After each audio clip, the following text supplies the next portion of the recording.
खाकान साहब, पीएमएलएन जो सियासत कर रही है बज़ाहिर तो वो ग्राउंड लूज़ कर रही है, क्योंकि वोटर्स के अंदर अगर आप रद्दमल देखें तो हमने 8 फरवरी के इंतखाबात से पहले कम अज़ कम मैंने 2 महीने फील्ड के अंदर गुजारे थे और मैं बड़ा क्लियर था। 2018 से सूरत हाल बदल चुकी थी। 2018 में नून लीग पंजाब में डोमिनेट करती थी, इस दफ़ा पीटीआई डोमिनेट कर रही थी और हर स्टेप जो पीटीआई या इमरान खान के खिलाफ अदालती अमल से लिया गया, 30-32 साल की सज़ा उसको दी गई, वो पीटीआई की फेवर में गया बजाय कि नून लीग की फेवर में जाता। तो ये स्टेप्स कैसे उसकी फेवर में जा सकते? जो भी बंदा इनकी कुछ साइंस बना रहा है, फार्मूले बना रहा है, उनको ये बात समझ नहीं आ रही कि लोग रद्दमल दे रहे हैं, रिएक्शन दे रहे हैं। हुकूमत की मजीद बदनामी होगी इस सारे मामले में और बैलेट बॉक्स पर भी नुकसान होगा। लोग आज आप हकाइक छुपा नहीं सकते, हकाइक सारे अवाम तक पहुंच जाते हैं। अब आप ये देखें, सुप्रीम कोर्ट ने एक फैसला किया जुमे वाले दिन, फिर अतवार वाले दिन आपने 4 अब जज लगाने की कोशिश कर रहे हैं। इंसाफ के बारे में जब बात होती है, हर शख्स ये कहता है, हर शख्स ये जानता है कि इंसाफ ना सिर्फ होना चाहिए, होता हुआ नज़र आना चाहिए। आपने ये जज लगाए, कल अगर ये किसी ऐसे फैसलों में शामिल हुए जहाँ पर आपने दूसरे जो फैसले हुए उनको ओवरटर्न किया, फिर कौन कौन इन फैसलों को मानेगा? ये तो सुप्रीम कोर्ट ने पहली दफ़ा मेरे ख्याल है बहुत अरसे बाद उन्होंने कुछ हकीकत के मुताबिक, कानून के मुताबिक, आइन के मुताबिक एक फैसला दिया है। आइन के मुताबिक था वो फैसला जो रिजर्व सीट्स पीटीआई को दी गई। आपके ख्याल में वो सही फैसला जो ये भी फैसला है, जो अभी फैसला दिया? मैं देने की बात जो है उस पर डिबेट आप कर सकते हैं, लेकिन वो भी अक्सरियती फैसला है 8-5 का। लेकिन जो ये बात है कि आप किसी जमात को उसके हक से ज़्यादा सीट नहीं दे सकते, इस पर सब ने इत्तेफाक किया। सीटें पीटीआई को मिलनी चाहिए थी।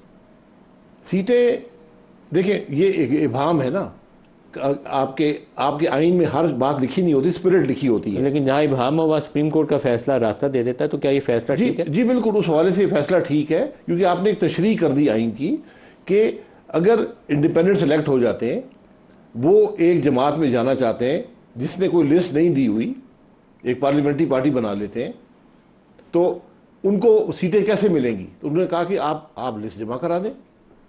लेकिन बिल्कुल ठीक फैसला है, तरीका ये होता है। सुप्रीम कोर्ट के इस फैसले में एक इससे भी बड़ी चीज़ है, जब पीटीआई को उन्होंने इलेक्शन कमीशन ने कहा कि आप सियासी जमात के तौर पर हैं ही नहीं और आपके जो लोग पार्टी टिकट लेकर आए वो सारे इंडिपेंडेंट हैं, उन्होंने उस बुनियादी फैसले को गलत करार दे दिया इलेक्शन कमीशन। उन्होंने ये कहा इसलिए उनको मौका दिया, हमारे फैसले को मिस इंटरप्रेट किया गया।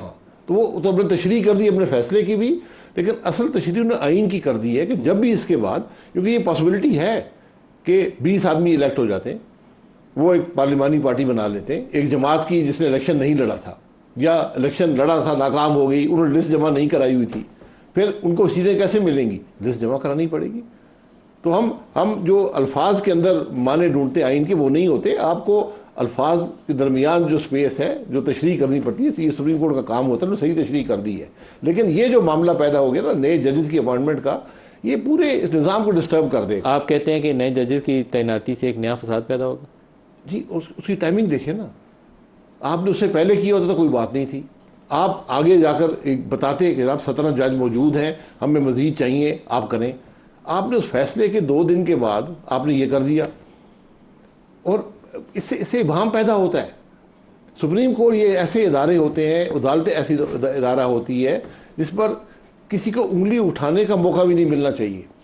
इमरान, आप तो पत्थर मारने के मौके दे रहे हैं। इमरान के ऊपर अभी एक और मुकदमा भी जो है बहुत संजीदा नौयत का है, जिसके अंदर हुकूमत पंजाब पुलिस ने वो मुकदमा दर्ज किया है, waging war against the state. 9 मई के जो मुकदमा थे, संगीन गद्दारी का मुकदमा, उस पर भी चलाएंगे।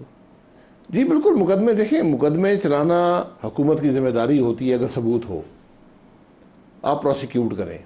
यहाँ मुकदमे बहुत से बने ऐसे, पहले भी इमरान खान के खिलाफ ने मुकदमे बनाए, मियाँ साहब के खिलाफ मुकदमे बने थे, हमारे खिलाफ मुकदमे बनते रहे, हाईजैकिंग का ट्रायल हुआ यहाँ पर।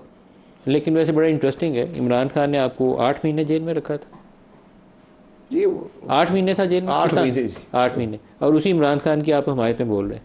नहीं, मैं हिमायत में उसकी नहीं बोल रहा, मैं कानून के हक में बोल रहा हूँ, मैं इस मुल्क की सियासत के हक में बोल रहा हूँ, मुल्क के हक में बोल रहा हूँ, आइन के हक में बोल रहा हूँ कि आप किसी पर झूठे मुकदमे मत बनाएं। ये एक लंबी तारीख है झूठे मुकदमों की। इमरान खान के खिलाफ जितने आपने मुकदमे बनाए सारे ख़त्म कर दिए अदालतों ने, ये हकीकत है ना। लेकिन आपको और मिफ्ताह को दोनों को अंदर किया था उसने, और अब शहजाद अकबर कहता है वो झूठा मुकदमा था। सर अंदर किया था, अंदर जज भी वहाँ बैठे हुए थे, वहाँ चेयरमैन नैब भी बैठा हुआ था, इमरान खान साहब क्रेडिट लेते थे मैंने अंदर कर दिया। सर वो बातें छोड़ें, वो हमने बर्दाश्त कर लिया ना, लेकिन इसका ये मतलब नहीं है कि आप झूठे मुकदमे बनाएं किसी पर। Waging war against the state, Punjab police को 1 साल बाद ख्याल आया कि वेजिंग वॉर हुई है। अगर शहादत है तो पहले दिन मुकदमा बनाना चाहिए था। चलिए आज भी शहादत है तो बिल्कुल बनाएं, मैं उसके हक में हूँ। मैंने पहले दिन कहा था कि आप मई 9 का एक सानिया है, अगर इस मुल्क की अवाम अपनी फौज की तनसीबात पर हमलावर हो, ये बहुत बड़ा सानिया होता है। दुरुस्त है, तो आपने प्रोसिक्यूट क्यों नहीं किया? और बहुत सारे ऐसे एक्शन अभी भी हो रहे हैं जिससे 15 महीने होने लगे, फासला पैदा करने की कोशिश की जा रही है। 15 महीने होने लगे, आपने प्रोसिक्यूट क्यों नहीं किया? हमारे फैसला साजों को कुछ स्ट्रेटजी पर गौर करना चाहिए।